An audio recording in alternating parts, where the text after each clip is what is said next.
Congress senior leader Jaggareddy చిక్కుల్లో పడ్డారు. Election code ఉల్లంఘించారని ఆయనపై కేసు నమోదు చేశారు పోలీసులు. సదాశివపేట చాన్ భాయ్ హోటల్ వద్ద వృద్ధులు పేదలకు డబ్బులు పంచిపెట్టారు జగ్గారెడ్డి. మున్సిపల్ ఎలక్షన్స్ ఉండటంతో కొందరు పోలీసులకు ఫిర్యాదు చేశారు. దీంతో సంఘటనా స్థలానికి చేరుకున్న పోలీసులు జగ్గారెడ్డిని అక్కడి నుంచి పంపేశారు. అయితే సదాశివపేటకు వచ్చిన ప్రతిసారి చాన్ భాయ్ హోటల్ వద్ద టీ తాగేందుకు జగ్గారెడ్డి అవుతారని, ఆగిన ప్రతిసారి వృద్ధులు పేదలకు డబ్బులు పంచిపెడతారని స్థానికులు చెబుతున్నారు. ఆ అలవాటు ప్రకారమే డబ్బులు పంచారని వివరించారు స్థానికులు. ఎలక్షన్ కోడ్ ఉన్నందున డబ్బులు పంచిపెట్టిన జగ్గారెడ్డిపై కేసు నమోదు చేశారు.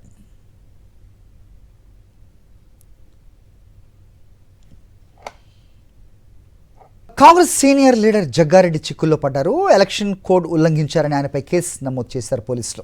సదాశివపేట చాన్ భాయ్ హోటల్ వద్ద వృద్ధులు పేదలకు డబ్బులు పంచిపెట్టారు జగ్గారెడ్డి. మున్సిపల్ ఎలక్షన్స్ ఉండటంతో కొందరు పోలీసులకు ఫిర్యాదు చేశారు. దీంతో సంఘటనా స్థలానికి చేరుకున్న పోలీసులు జగ్గారెడ్డిని అక్కడి నుంచి పంపేశారు. అయితే సదాశివపేటకు వచ్చిన ప్రతిసారి చాన్ భాయ్ హోటల్ వద్ద టీ తాగేందుకు జగ్గారెడ్డి అవుతారని, ఆగిన ప్రతిసారి వృద్ధులు పేదలకు డబ్బులు పంచిపెడతారని స్థానికులు చెబుతున్నారు. ఆ అలవాటు ప్రకారమే డబ్బులు పంచారని వివరించారు స్థానికులు. ఎలక్షన్ కోడ్ ఉన్నందున డబ్బులు పంచిపెట్టిన జగ్గారెడ్డిపై కేసు నమోదు చేశారు.